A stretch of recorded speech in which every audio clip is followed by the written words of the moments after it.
Imagine I tell you a secret that changed the lives of millions of people. But it's a paradoxical secret, contradictory, almost impossible to believe. Here it is. When you stop caring, everything starts working out. Sounds crazy, doesn't it? We spend our entire lives trying to control every detail, worrying about other people's opinions, forcing results that stubbornly refuse to come. What if I told you that this is exactly the problem? That this obsession with control is sabotaging your life? Today we're going to explore the paradox of detachment, a philosophy that Michel de Montaigne discovered in the 16th century. A man who lost almost everything, and precisely because of that, found everything. Get ready to question everything you believe about success, because maybe, just maybe, you're doing it all wrong. Since childhood, we're taught a lie. A beautiful, convincing lie, but still a lie. If you try hard enough, you can control your life. Plan every step, anticipate every obstacle, master every variable. Montaigne almost died in a horse accident. 1 second before, he was in total control. The next second, flying through the air. No plans, no predictions, no control. And it was in that moment he understood the truth. Control is a comforting illusion. He wrote, "My life has been full of terrible misfortunes, most of which never happened." Think about that for a moment. How many nights have you lost worrying about imaginary scenarios? How many anxieties have you carried for problems that never materialized? How many dialogues have you rehearsed in your mind for conversations that never happened? The obsession with control distances us from reality. It prevents us from living in the present. It keeps us trapped in a future that may never exist. Ironically, the more we try to control, the more unstable everything becomes. It's like trying to hold water with closed hands. The more force you apply, the more it escapes through your fingers. There's an invisible drug that addicts billions of people. It's not sold in pharmacies, it doesn't have side effects listed on labels, but it destroys lives silently. This drug is called external approval, and we've all been addicted to it. From childhood, we learn to trade authenticity for acceptance. We shape our speech to avoid offense. We choose clothes to impress. We omit opinions to avoid discomfort. We live playing characters we think others want to see. And gradually, we lose touch with who we really are. Montaigne made a radical choice. He decided to write to understand himself, not to convince others. He didn't seek applause, but authenticity.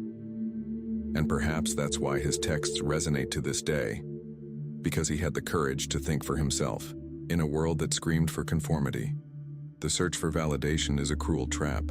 When we finally get approval, it doesn't satisfy us, because it wasn't directed at our true self. It was directed at the mask we wore, at the character we created, at the edited version of ourselves. How many decisions in your life were made out of fear of judgment? Career, relationships, where to live, how to dress. How many times have you betrayed your own desires to fit into expectations that weren't even yours? The question that changes everything is simple. Who are you trying to please, and why? Detachment is not coldness. It's not indifference or apathy.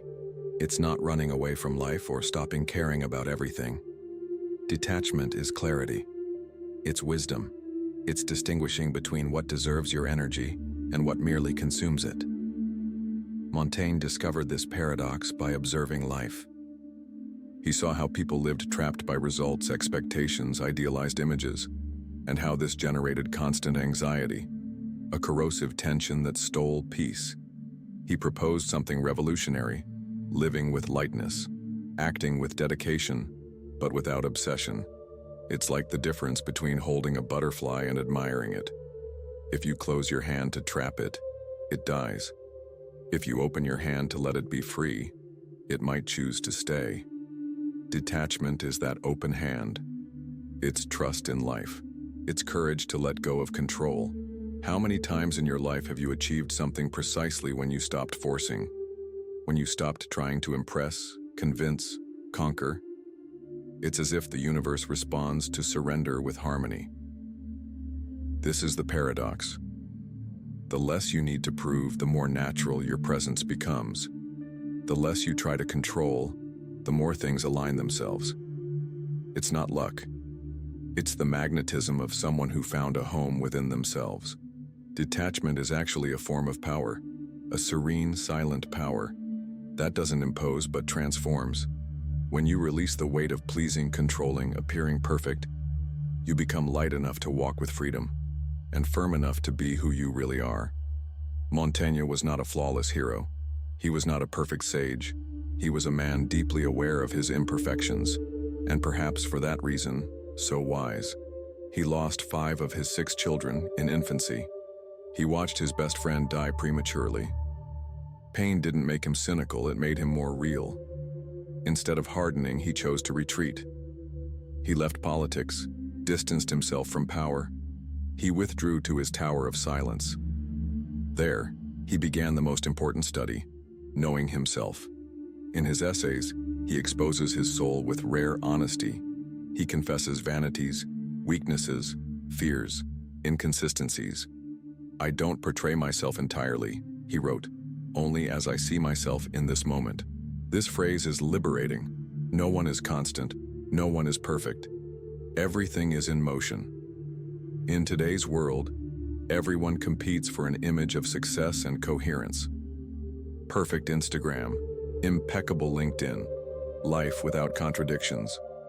Montaigne emerges as an antidote.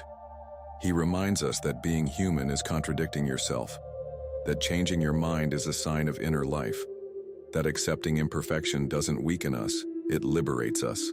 By stopping demanding an unattainable ideal from yourself, you allow the real to manifest. The lightness of error, the beauty of doubt, the peace of simply being. Wisdom isn't born from perfection, but from intimacy with one's own humanity. If there's one field where detachment reveals its strength, it's relationships. Montaigne observed how we become hostages to each other, not out of true love, but out of fear of rejection, loneliness, of not being enough. How many times have you tried to mold someone in your image? How many times have you been frustrated because the other didn't meet expectations they didn't even know existed? The philosopher lived a rare friendship with La Boétie, a connection that didn't demand, didn't charge. It simply was. Friendship free from possessiveness. For Montaigne, it was a revelation of what's possible when you love without trying to possess, when you connect without trying to control. He proposes relationships based on presence, not demands, on surrender, not domination. And here's the paradox of relationships. The more you try to hold on to someone, the more they escape. But the more you allow the other to be, the more they choose to stay. Freedom is magnetic. True intimacy happens when 2 people walk side by side, not out of obligation, but by choice. Not out of dependence, but out of mutual admiration. Not out of fear of being alone, but out of joy of being together. How many of your relationships are based on the fear of losing, rather than the joy of sharing? There's a silent, almost imperceptible moment when something inside us simply lets go. It's not giving up. It's not weakness. It's a type of wisdom that doesn't come from reason, but from a sacred exhaustion. It's the moment when you realize you can't control everything.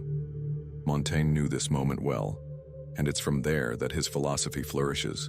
Surrender not as renunciation, but as reconciliation with life.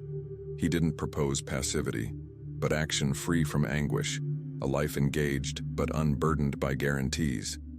This peace is revolutionary, because by letting go of control, you become lighter. With this lightness, you see better. You act with more clarity. You become receptive to the unexpected. What happens when you stop caring about others' opinions? You speak with more truth. What happens when you stop seeking perfection? You act with more courage. And when you let go of the fear of failure, you make space to create, love, live. Surrender is not escape from reality. It's stopping the war against it and starting to dance with it. Here's the greatest paradox of all. The less you try to control life, the more it aligns itself. Perhaps because in this state of surrender, you finally become who you really are. And the world responds to this truth with harmony. It's not magic. It's the magnetism of authenticity. Montaigne left us a silent legacy, not of rules, formulas, or certainties, but of a more complete presence before life. He taught us that the obsession with control is the opposite of freedom, that the constant effort to please is the enemy of authenticity, and that the fear of failure is often the only real obstacle between us and our dreams. We've seen that detaching is not abandoning, it's trusting, it's stepping off center stage, and allowing life to reveal its choreography. When you stop caring about what doesn't matter, what matters begins to flourish. When you let go of fear, courage comes. When you let go of the need to prove, comes the silent power of simply being. Montaigne doesn't ask us to change the world. He invites us to change how we inhabit ourselves. And when that happens, the world around us changes too. By osmosis, by resonance, by pure presence. This is the deepest revolution, starting from within. And you? What are you still holding so tightly that it's already starting to hurt you? What could happen if, for just a moment, you let go? Maybe you'll discover that what you most feared losing was exactly what was preventing you from flying. The paradox of detachment, letting go to gain, surrendering to receive, being to have. If this video made you reflect, share in the comments. What was the last time you let go of control and something incredible happened? Your stories can inspire other people to experience the freedom of detachment. And if you want more content about practical philosophy for a lighter life, subscribe to the channel. Until the next video.